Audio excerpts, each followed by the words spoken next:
Assalamualaikum warahmatullahi wabarakatuh. Waalaikumsalam warahmatullahi wabarakatuh. Salam mahasiswa. Salam. Pertama kali kita di sini ya buat podcast Donasi. Memang iya, belum ada jenenge Mas ini, Mas. Belum ada namanya ini. Ya mungkin di podcast berikutnya kasih nama lah ya. Mungkin nanti dikasih nama.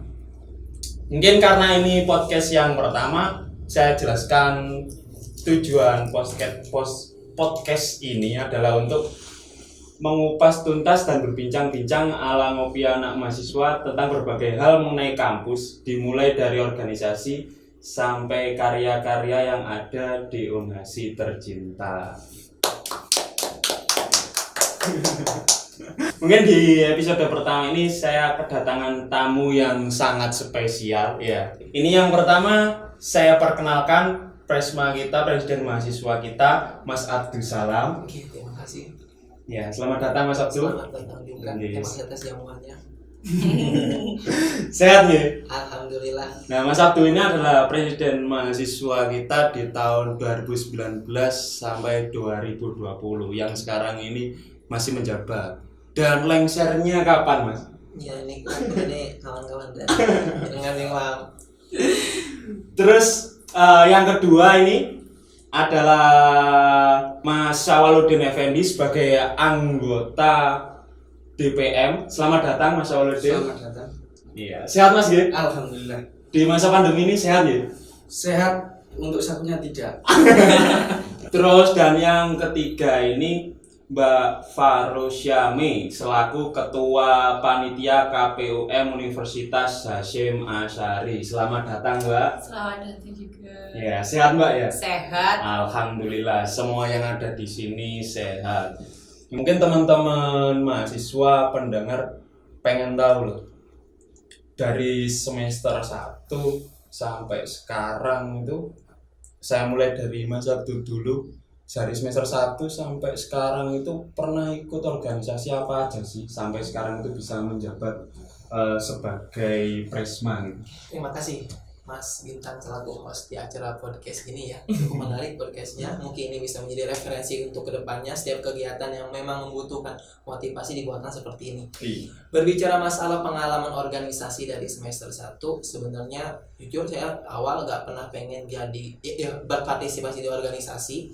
Tapi saya waktu itu dipaksa ya sama kakak tingkat, kawan-kawan kakak tingkat semester 7 untuk ikut di organisasi, yaitu dicalonkan di HMP. Waktu itu saya selisih 1 poin sama teman saya. Alhamdulillah saya kepercaya waktu jadi ketua HMP IPA waktu semester 3 ya.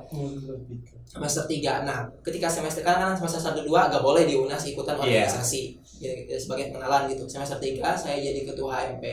Nah, setelah kebetulan waktu itu niat saya itu pengen memperbesar relasi di HMP karena merasa bahwasanya pendidikan IPA ini organisasi yang baru, maka harus ada sayapnya yang maksudnya skala nasional. Waktu itu kami ikutan MUNAS, Pormifa, Forum Mahasiswa IPA se-Indonesia di Untirta, Banten. Dan nggak tahu kenapa waktu itu kok saya dipilih juga jadi Sekretaris Jenderal Wilayah 2 yang membawahi Jawa Barat, Jawa Timur, terus Madura, Bali, Sulawesi dan juga NTB. Nah, alhamdulillah dalam 1 semester itu 2 rangkap jabatan, yaitu di Pormifa sebagai sekjen, yang pertama ketua IPA, ketua HMP IPA. Di semester 4 ketepaan juga waktu itu saya juga dipercaya menjadi ketua Bilingual Day se-Jawa Timur untuk pertama kalinya. Ya mungkin intinya sih kalau saya kenapa saya bisa dipilih sama diangkat sama waktu itu para pengurus atau pembina, yang mungkin karena kepercayaan. Saya waktu itu merangkap pertama dari dekdok, dari anggota. Tapi saya bagaimana caranya memampakkan kepercayaan itu supaya benar-benar sesuai dengan tugasnya. Akhirnya orang melihat dan akhirnya saya dipercaya seperti itu. Ketika sudah beres, ketepaan waktu itu langsung saya, kalau pas gubernur FIP saya mencalonkan diri, jujur mencalonkan diri. Karena kenapa mencalonkan? Karena saya calon tunggal. Gak ada calon yang lain. Masa ada kekosongan? Berarti semester berapa sama itu? Semester 4-5. Oh, semester 4-5. 56 itu kan di semester 4 kan mau ke 5, pasti ada pemilu ini kan tingkat fakultas. Saya waktu itu mencalonkan diri karena juga ayo maju, masa ada kekosongan di FIP. Akhirnya saya maju karena emang calon tunggal, bahkan wakil saya juga diajak, itu dipaksa karena emang nggak ada, hanya maju, alhamdulillah menang lawan Dewean kan. Nah setelah itu ketepaan juga waktu itu FIP kebagian sebagai posmaru. Sebenarnya ada polemik waktu itu, apakah saya yang diangkat menjadi ketuanya atau ketua sebelumnya Mas Farid. Tapi waktu itu Mas Guntur sama Mas Eri komitmen, udah aja ketua yang terpilih, yang terbaru, meskipun belum pelantikan waktu itu. Akhirnya saya dipercaya menjadi ketua posmaru. Nah, setelah ketua posmaru, berarti kan itu semester 4-5 saya menjadi gubernur fakultas sama ketua posmaru. Kemarin saya juga ikut pencalonan presiden mahasiswa ya. Ikut pencalonan presiden mahasiswa, ya mungkin sama kawan-kawan semua. Sebenarnya pertama jujur saya juga gak tertarik ikut di sana, tapi senior ya katakanlah kawan-kawan dari BEM tahun 2017-2018 maksa ayolah bergabung di Presma, kita ramaikan pemilu ini. Akhirnya saya daftar, saya gandeng Mas Hadi, alhamdulillah saya terpercaya juga menjadi presiden mahasiswa Universitas Hasyim Asyari. Iya, salah satu calonnya ini Mas ya. Mungkin nanti masuk. Nah intinya kayak gitu. Terus itu sih pengalaman organisasi saya dari mulai semester awal sampai semester akhir. Mungkin bisa dikatakan mulus, tapi kunci saya di sana mulus itu ada yang ketepaan, ada juga yang memang kunci utama dari organisasi. Menurut saya bagaimana cara Anda untuk menjaga kepercayaan yang sudah Anda terima. Saya merangkak bisa jadi presma, bisa jadi panitia posmaru dari 2017 itu bukan langsung jadi koor awalnya, cuma hanya dibutuhkan tukang musung-musung. Ketika dulu Mas Mawa itu jadi wakil koor kreatif ya Mas. Ketikanya Mas Guntur, saya kan tukang musung-musungnya, tapi siapa tahu ternyata malah saya jadi ketuanya di lanjutnya. Nah seperti itu. Tapi kuncinya satu, banyak orang di organisasi itu meningkatkan kredibilitasnya dengan cara pansos. Mohon maaf ya, kayak gini, ketemu ke seminar orang-orang besar, foto buat status kayak gitu. Jadi grade-nya tuh kelihatan, aku loh Pak Karong Iki, jadi kelihatan hebat. Tapi yang namanya pansos untuk mengangkat pencitraan seperti itu gak bertahan lama. Beda dengan orang, katakanlah kita merangkak dari bawah meskipun cuma tukang usung-usung kursi, kalau itu dilakukan dengan baik, saya pikir orang tidak akan pernah lupa ataupun tidak akan pernah buta akan kredibilitasnya. Seperti itu sih kalau untuk pengalaman saya sendiri. Bagus ya. Jadi dari bawah mengumpulkan kepercayaan mahasiswa, teman-teman sampai sekarang dipercaya menjadi presma gitu kan. Oke. Dan selanjutnya saya dengar ini Mas Wawa ini, Mas Sawaludin Effendi ini hobinya ngopi. Ini ngopi. Rutinitas. Soalnya duwe warung kopi. Ya. Promosi. Bayar larang berapa ini berapa? Terus ini Mas Wawa ini kenapa kok memilih wadah DPM ya untuk menjadi tempat berkreasi sampean gitu? Kenapa itu? Habis kalah pemilu Presma langsung memilih DPM sebagai wadah kreativitas sampean selanjutnya gitu. Kenapa gitu?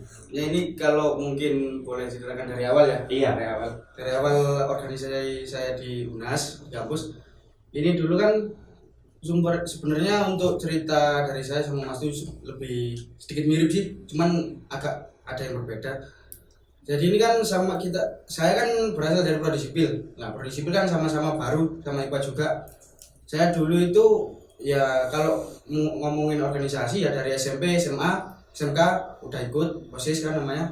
Terus saya masuk ke kampus di semester 2 dan 3. Mulai dari semester 2 udah mulai diajak dari senior ikut HMP kan, terus kebetulan juga di semester 3-nya kan ada pemilihan. Ada pemilihan di situ.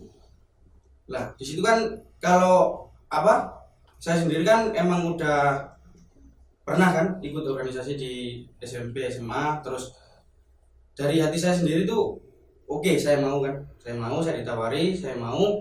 Itu ada 3 calon. Pas waktu itu tahun 2017 kalau nggak salah ada 3 calon, saya maju mau dan alhamdulillahnya dapat menang. Itu untuk yang pertama saya pegang jabatan, terus untuk yang periode kedua, jadi saya ini di UNAS pernah menjabat MP 2 kali. Terus yang pertama pemilihan, terus yang kedua kan karena di Fakultas Teknik ada beberapa ya seperti itulah di UNAS kan, di DPW-nya itu ada kevakuman. Jadi untuk yang periode kedua saya langsung dikasih mandat oleh Kaprodi. Ya saya sebenarnya udah mundur. Terus saya lapor, Pak ini gimana? Ya alhamdulillah saya dikasih kepercayaan, saya jalankan seperti itu. Terus setelah itu mungkin teman-teman juga tahu sendiri kan, untuk yang tahun 2019-2020 saya mencoba untuk mencalonkan sebagai Presma. Dari dukungan teman-teman juga ada beberapa. Terus ya yang namanya organisasi, terus ada pemilu kan, kita ada pemilihan di situ dan Mas Sabtu yang jadi kan seperti itu. Dan saya legowo juga, oke, nggak apa-apa, teman sendiri kan. Iya. Terus untuk saya berada di DPM sendiri ini kan yang pasti bukan pelarian ya. Yang pasti ya. Soalnya saya juga pernah ditawarin sama Mas Abdu, gimana Mas kalau itu saya kan gitu. Cuman saya hati nurani saya ini lebih ke sudah pernah ke eksekutor gitu kan, sebagai eksekutor. Terus saya mencoba hal baru di legislatifnya seperti itu. Selanjutnya Mbak Mi, ini siapa sih sampean? Sampean ini siapa? Kok ada di sini? Siapa? Di samping kanan ada Presma, badan eksekutif tertinggi di Universitas Hasyim Asy'ari.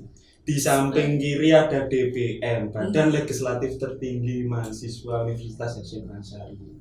Terus sampean ini cewek sendiri. Ya. Terus dikapit sama dua algojo yang punya wewenang, punya kekuasaan tertinggi. Sama ini siapa? Saya kentang yang beruntung ya.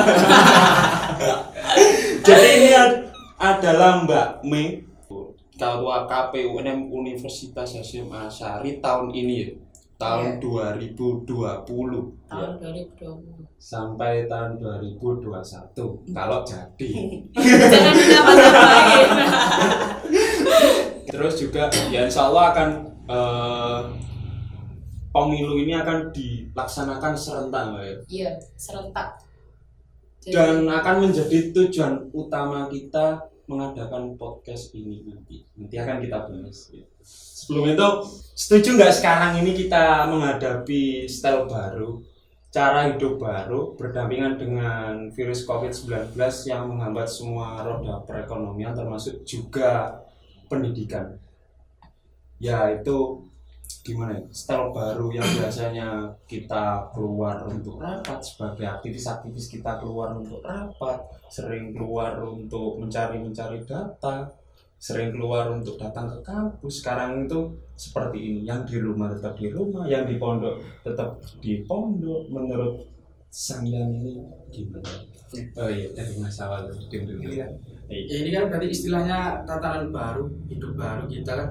Style baru. Ya, style baru ya istilahnya. Biar katanya lebih keren ya, style. New normal. Istilahnya kan new normal. Iya. Ya, kita sebagai organisator di kampus kan tetap harus bisa berjalan dengan keadaan, kan berdampingan dengan pandemi.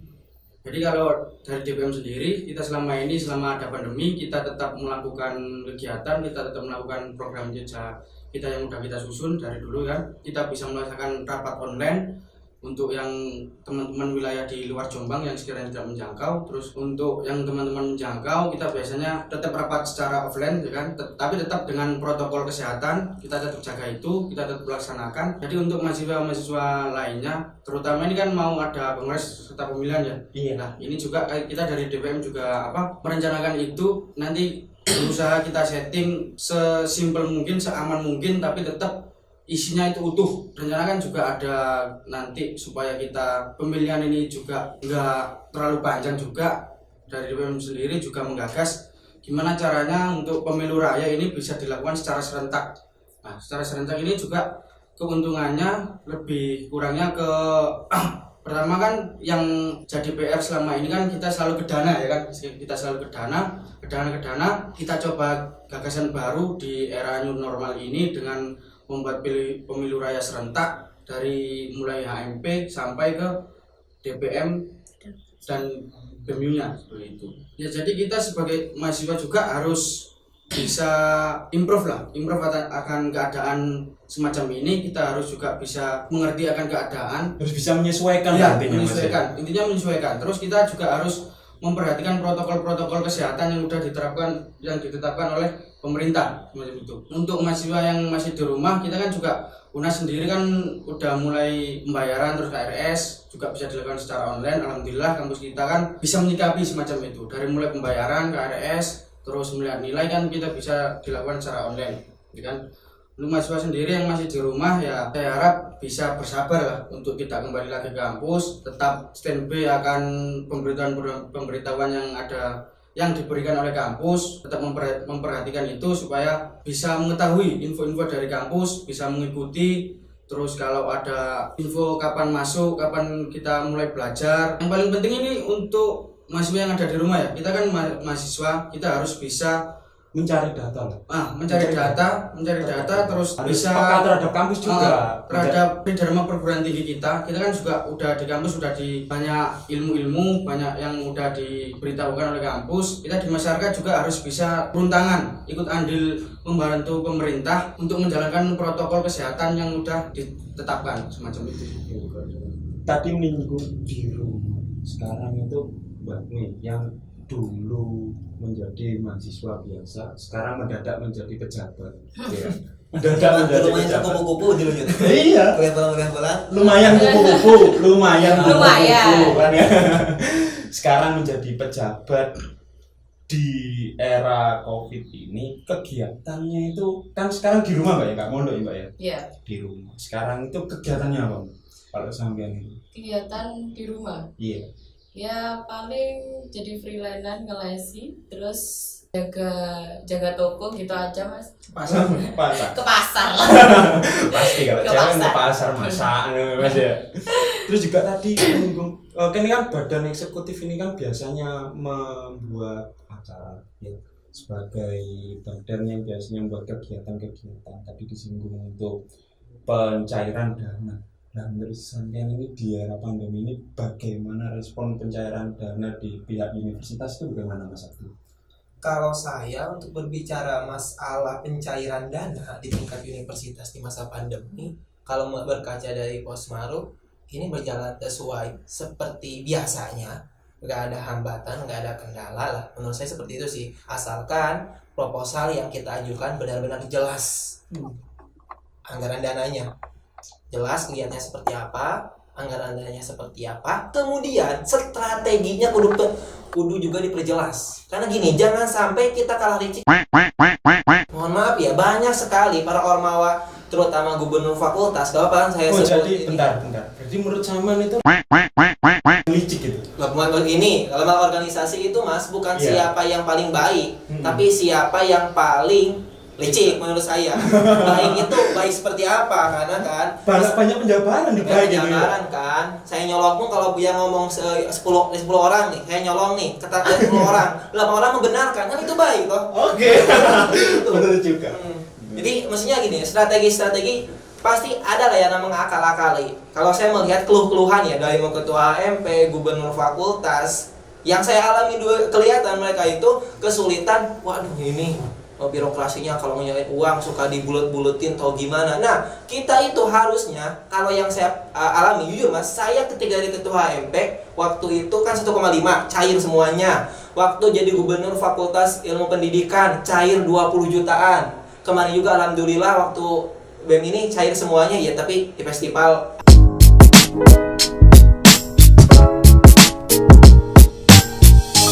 semua uang itu cair. Saya gak pernah menemui hambatan. Lah, kenapa kok bisa seperti itu Mas? Ketika yang lain sulit. Intinya, kalian itu harus lebih cerdik dan lebih licik daripada ya. Contoh kayak gini nih. Contoh nih, sampean ini